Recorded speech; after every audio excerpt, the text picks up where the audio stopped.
Thank you so much for doing this. This is fantastic. Well, thank you. Thank you for doing it yourself. I wanted to talk a bit about the upcoming tour. Sure. I mean, the name is pretty much sums it up, right? Genesis Revisited, Solo Gems, and GTR. Yeah, that's three different aspects of things. But the Genesis stuff, some GTR stuff, some solo stuff. All of that is what I've been up to for the past, since 1971, basically. 1971. Isn't that amazing? It is amazing, yeah. But then I started playing in 1952, so it goes back even further. But professionally since 71. Wow, that's a long time.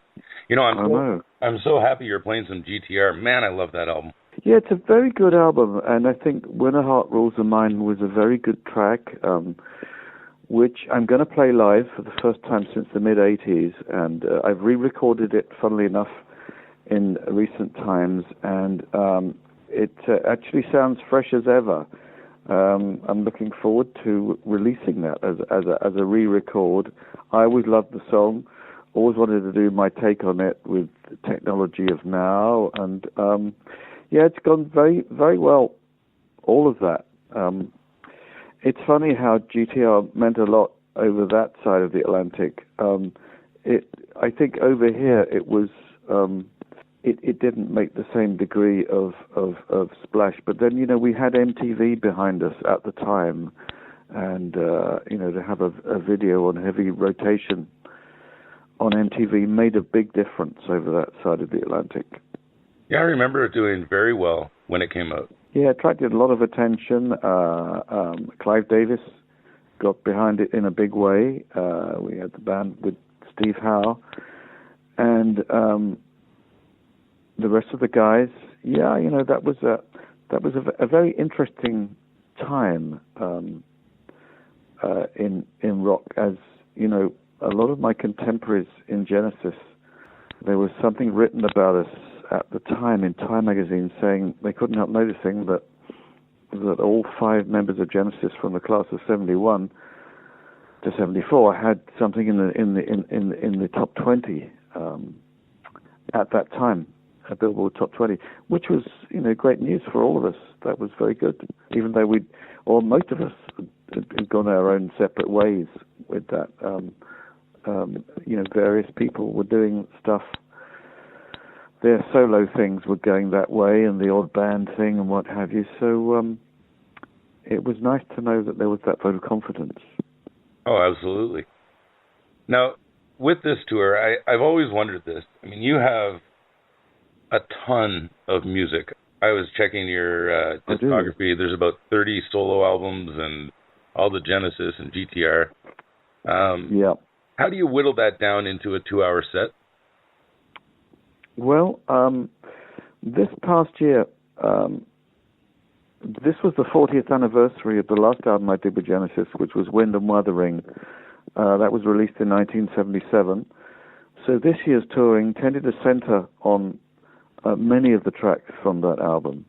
Next year, it's going to center a little bit more on the album I did after that, which featured Randy Crawford and Richie Havens and Steve Walsh. The album called Please Don't Touch. So it will be its 40th anniversary. So I'm doing at least a couple of things from that. But it's a very difficult call. I tend to cherry pick across the Genesis albums and cherry pick across my own albums rather than going out and saying, we're going to go and do the whole of Lamb Lies Down on Broadway. I think it's a limitation as well as a calling card when bands do that kind of thing, artists do that kind of stuff. I prefer to cherry pick and say, well, an album in 1973 might be important because John Lennon said he was listening to Genesis at that time and said that was one of the bands he was listening to.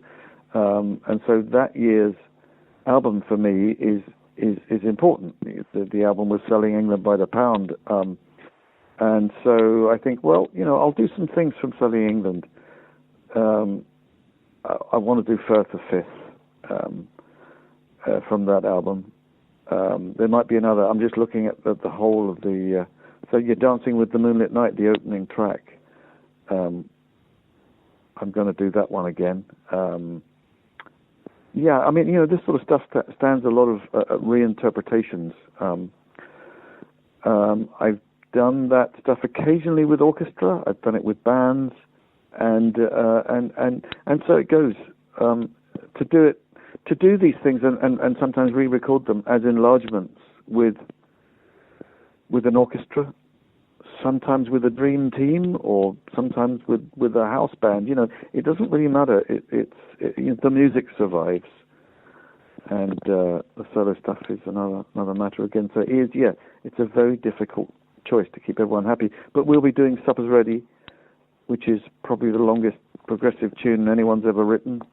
These days with the band, it comes in something like 25 minutes long. So it's for some people that would be half a set already. But we do a long show. We do something like 2.5 hours with our show, and in an attempt to keep everyone happy.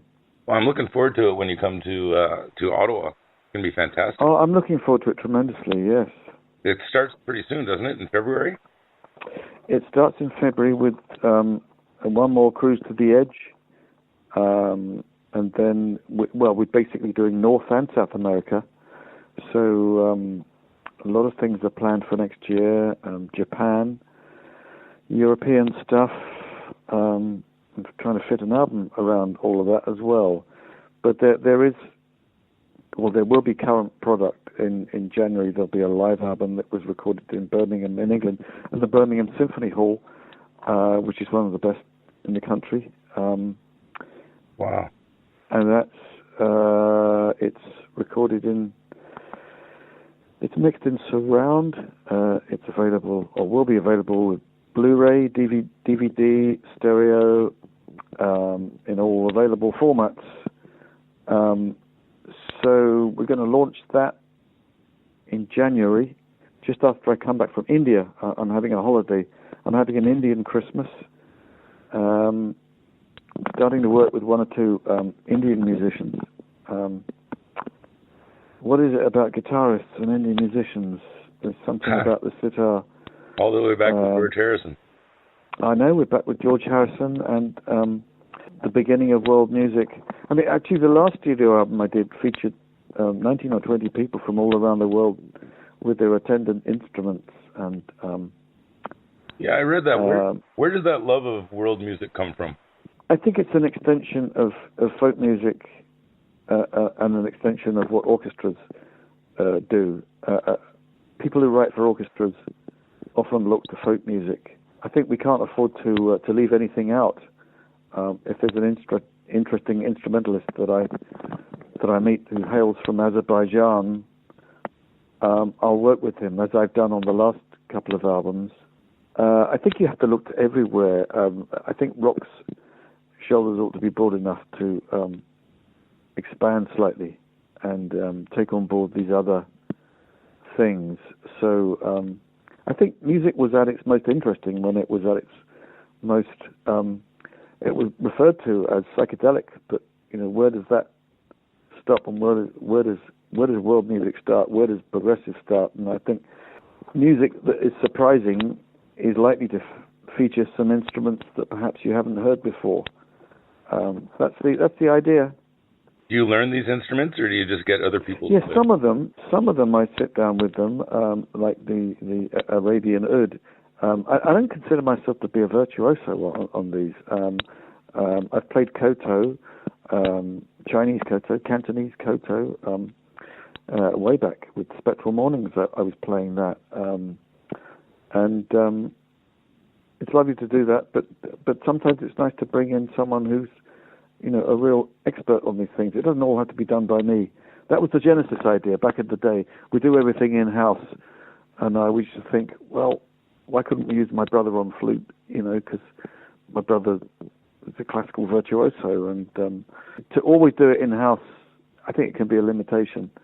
Yeah, you do what you do, but I'm kind of two instruments I'm fluent on: a guitar and a harmonica. Everything else is optional. Right. I'd like to ask you something about something I read on Wikipedia, and I don't usually trust Wikipedia until I hear it. the truth. I know what you mean. From the source, but it said that during the Wind and Weathering tour, you were in Brazil, and a show had to be canceled because of there was a fear of a riot, and that each band member had an armed bodyguard at all times. Well, I do remember that. Yes, at that time there weren't that many international bands who were touring Brazil. They tended to choose one once every 2 years, and we did have armed police guys or ex-servicemen. I don't know what they were, but we were accompanied at that time by that. But I think that wasn't exceptional for any band that was going down and performing down there. I think a few years later, Queen were doing the same thing and telling the same stories. Yeah, those days are gone now. Do you know what I mean? Yeah, absolutely. I think that the many of the South American countries were mainstreamed in terms of there was an expectation that people would travel there, they would tour there, and revolutions notwithstanding, of course. Right. It's always been a hotbed. All of that, politics on the edge and all the rest. But I've had great times touring in many of those countries. I've toured in 8 different countries in that region, and I'm looking forward to going back. Yeah, it's coming up after the North American run for sure. That's right. Yeah, first time to Guadalajara, for instance. Oh, really? So yeah. Wow, you're a busy guy.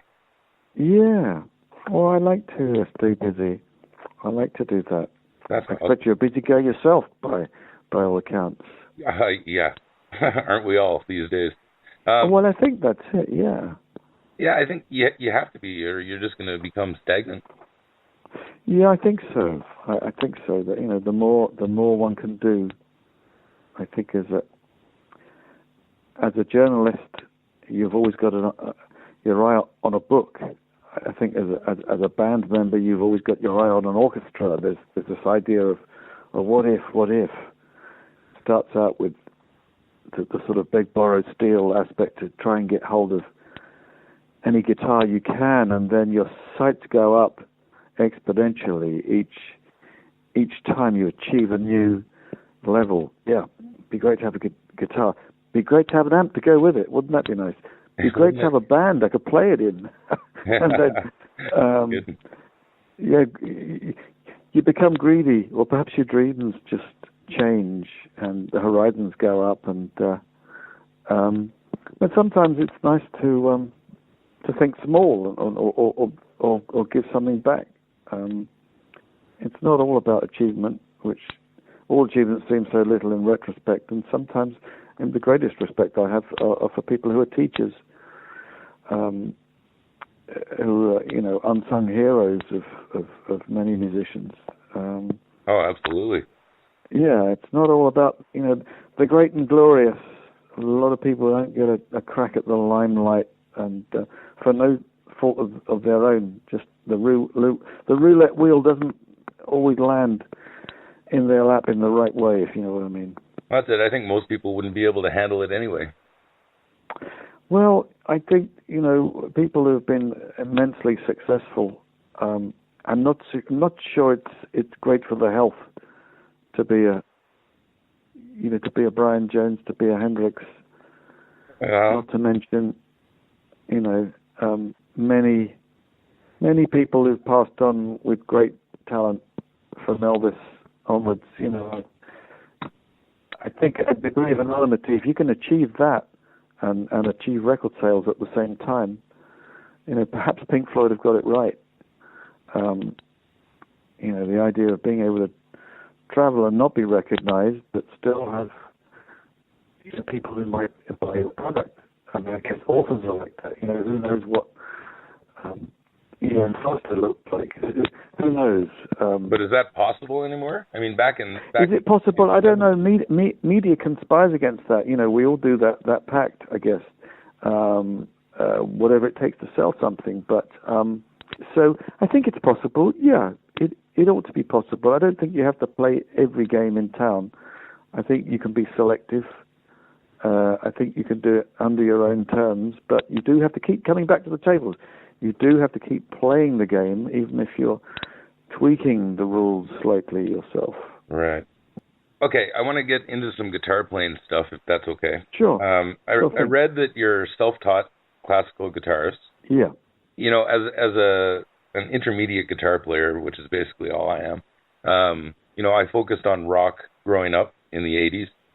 How important is it to learn other styles, and how does learning the classical guitar affect your electric playing? Well, for me, usually I think of electric guitar as a single-line instrument, just because of the intermodulation between pickups, getting distortion. I think that the electric works best when it's singing out, unless you're chiming away and achieving something like the Byrds had already done in the mid-'60s. Nylon guitar playing, I think, although as a young player I was listening initially exclusively to rock and blues, rhythm and blues, when I heard Andres Segovia playing Bach, I fell in love with it from the first note, and what I come away with is the idea of self-sufficiency, that it is possible to play something absolutely beautifully on one guitar, hopefully in one go. But you do have to put in the practice. There has to be a lot of love for it. There are ways of doing that. Of course, yes, you can employ a teacher, have your wrists slapped, and all the rest, or you can go the other way, the road less traveled, the thorny path of making your own mistakes and taking from it what you want and leaving behind what you don't want. But then, you know, classical guitar and flamenco, two different styles played with essentially the same instrument, one much more percussive than the other. I think it's a great idea to listen to what other people can achieve and to watch them, see what the fingers can do. Other than that, the sky's the limit. So I think, you know, one half is spent with rock guitar for me. I like to make it scream and dive bomb and do all of those things where it emulates the human voice and a shot down Spitfire. But on the other level, the nylon guitar, which I think you have to woo into action, you've got to have all the conditions absolutely right. I think it's much more like, I suspect it's a more romantic relationship. Everything's got to be right. The tension's got to be right. Your nails have got to be absolutely precise. And even on a good day, I mean, you've got to work at it. It takes a lot. I think it takes a lot more practice. Electric guitar, well, there's tapping. So once you've got a degree of that mastered, you can then become the fastest guitarist alive, all on one string if necessary. It's a remarkably adaptable instrument. So I wouldn't say that one is sacred and one is profane. Once you've got the love of both going, then you're going to be forever schizophrenic, always thinking, you know, what's the more worthy thing? You know, what am I really married to here? Am I married to the electric? You know, am I a bigamist for wanting to spend time with the other thing? And then, of course, you know, these are merely two-stringed instruments that you might get your hands on. There's more. Oh, there's thousands of instruments. Yeah. Speaking of tapping, thousands. That's it. You've been cited as an influence on tapping from like everybody to Eddie Van Halen. Yep. Who started tapping, and where did you get it from? Well, I'll tell you, I started using it in 1971 when I first joined Genesis, and I hadn't seen anyone I'll do it, but I was trying to play just one phrase from Toccata and Fugue, and I thought, this Bach thing, it would be easier to do it on one string. I wonder if it's possible. So I used to tap with the nail of the right hand, and it took me a long time to be able to tap in time. So to be able to do that, but it started for me in 1971. That's all I can say, and I'm lucky that there are people who cite me as an influence. Other than that, I don't know. Who invented it? You could say it was Bach. You could say it was, I've heard classical guitarists do Vivaldi with tapping, but I believe they got it from me first. So who's the inventor? I don't know. It's needs must, isn't it? With any technique, and then there's all the other stuff that you can do with a nylon guitar. You can use it as a drum. You can. Yeah, it just seems to be one of the. There are a lot of things you can do if you turn it on its head and don't just go at it the way everyone else did. Yeah, it just seems like one of those questions that everybody wonders, where did it come from? Yeah.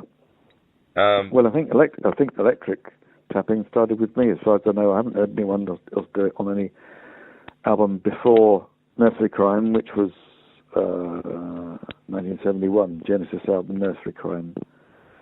Wow, that's fantastic. What a great innovation to the instrument.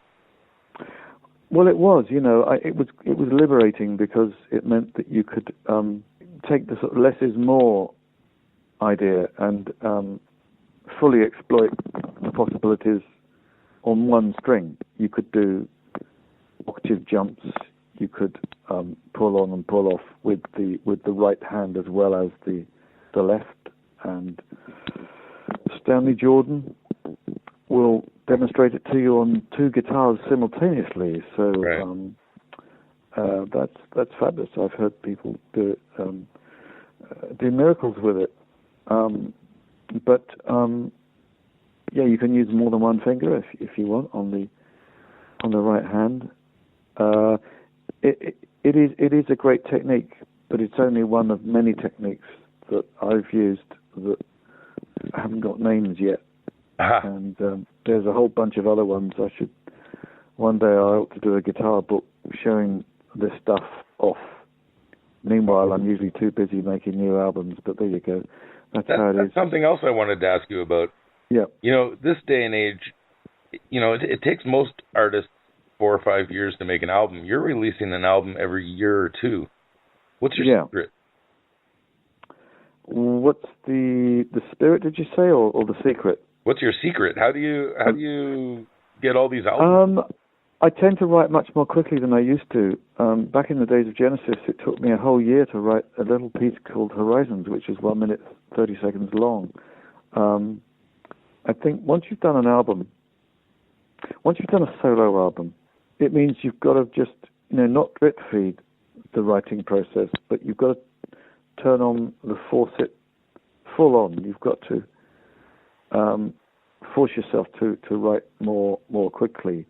And the more you do that, the more ideas start coming to you subconsciously, so that you can hopefully get to the point where you just hear music in your head and then take it to the instrument. I think that's one way of going. Otherwise, you're sitting down, going through scales and hoping that you'll accidentally do something astounding, which you can later use. But I find that the best music comes to me when I'm doing something else, usually, and then I write it down, and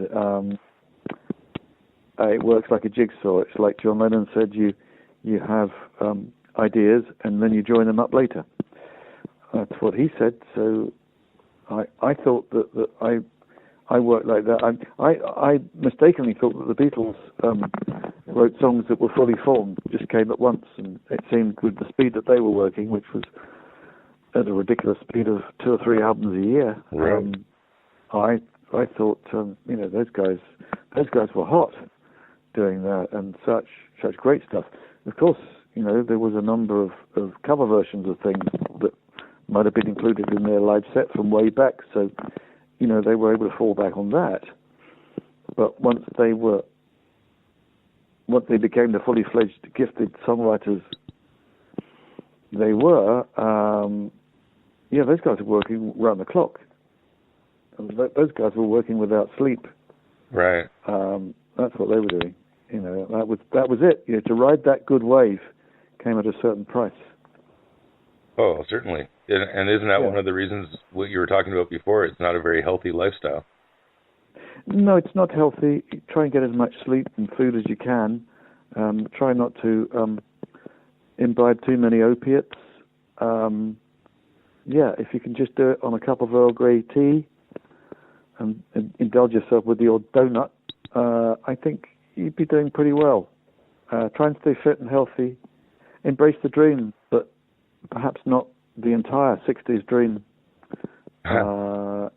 You should be able to do it without stimulants.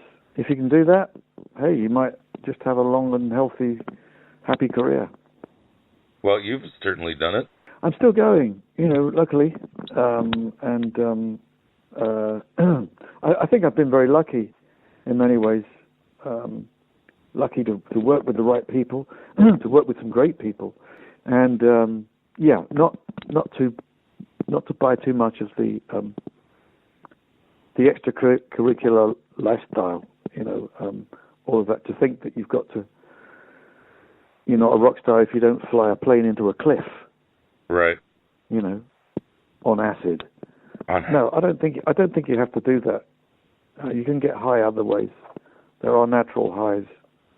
Well, isn't music your drug? Yeah, it is. It is a very big drug. It's a very hard one to put down. I am a junkie for music and everything that it might do. Do you still practice, or do you just use your guitar for writing? No, I do practice, but then I don't draw the distinction between practice and writing. I never have.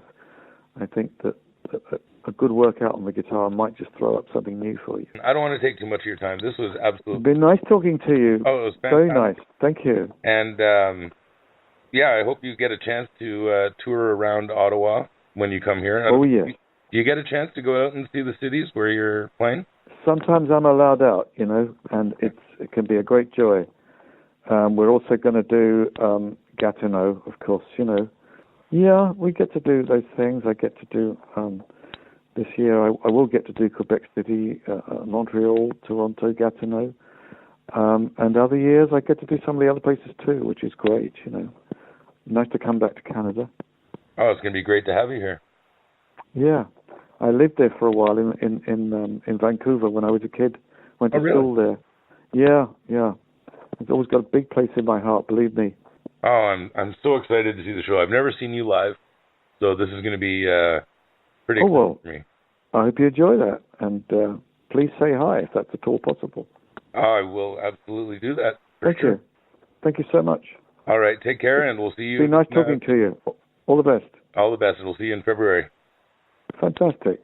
All right, take care. Okay, ciao.